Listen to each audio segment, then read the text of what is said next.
Familiar lines in American literature. What do my wondering eyes should appear but a miniature sleigh and 8 tiny reindeer with a little old driver so lively and quick?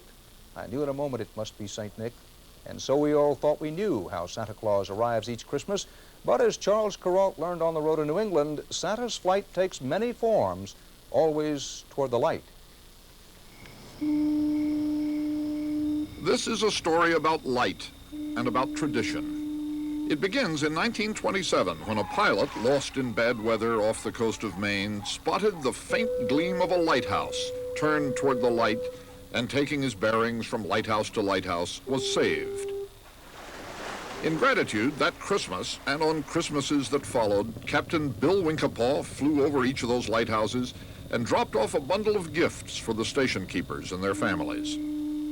In 1936, New England author and historian Edward Rose Snow took up the tradition and flew the Santa Claus flight to the lighthouses in good weather and bad for 44 years, taking his wife and daughter along to help him with the well-padded packages of toys and books and candy that he dropped at the isolated lighthouses.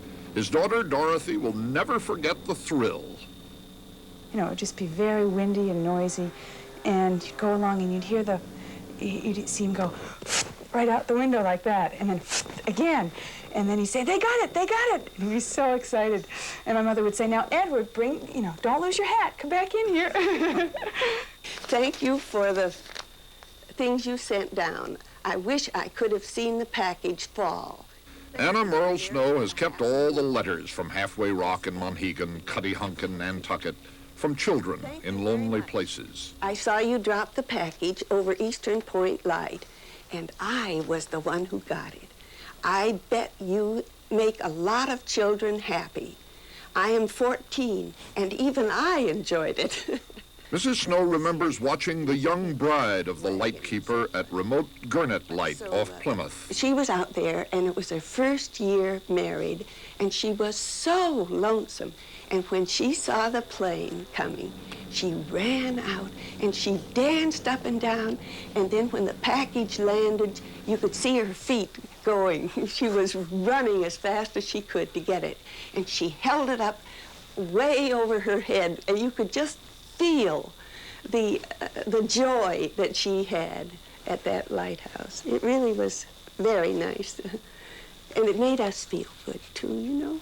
What the Snows remembered all those years, and what other people, safe in cities, forgot, was that there were people out there on those islands and headlands, Coast Guardsmen and their families, alone most of the year, and alone at Christmas.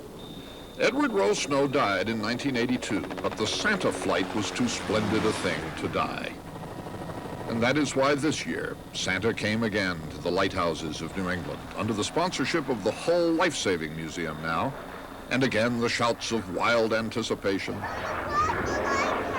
and again the little family groups waiting on the ground for the one exciting event of winter, and the familiar figure waving from the sky, and again this year, a long way from any playmates, little children wrestling with big packages in the snow. The Santa flight started as an act of gratitude 58 Christmases ago. Nobody had to do this at first. By now, George Morgan, a Santa whose white beard is his own, finds he does have to every December. Merry Christmas. Did you expect to see Santa Claus come up to visit you? So an old tradition of warmth and gratitude was carried out this week in cold and stony places. Of course, it's a tradition that acts out the Christmas story of strangers carrying gifts great distances toward a light that pierces the darkness. Charles Kuralt, CBS News, on the road in New England. And that's the CBS Evening News for this Friday before Christmas. Dan Rather reporting from New York. We'll see you here again Monday. Good night.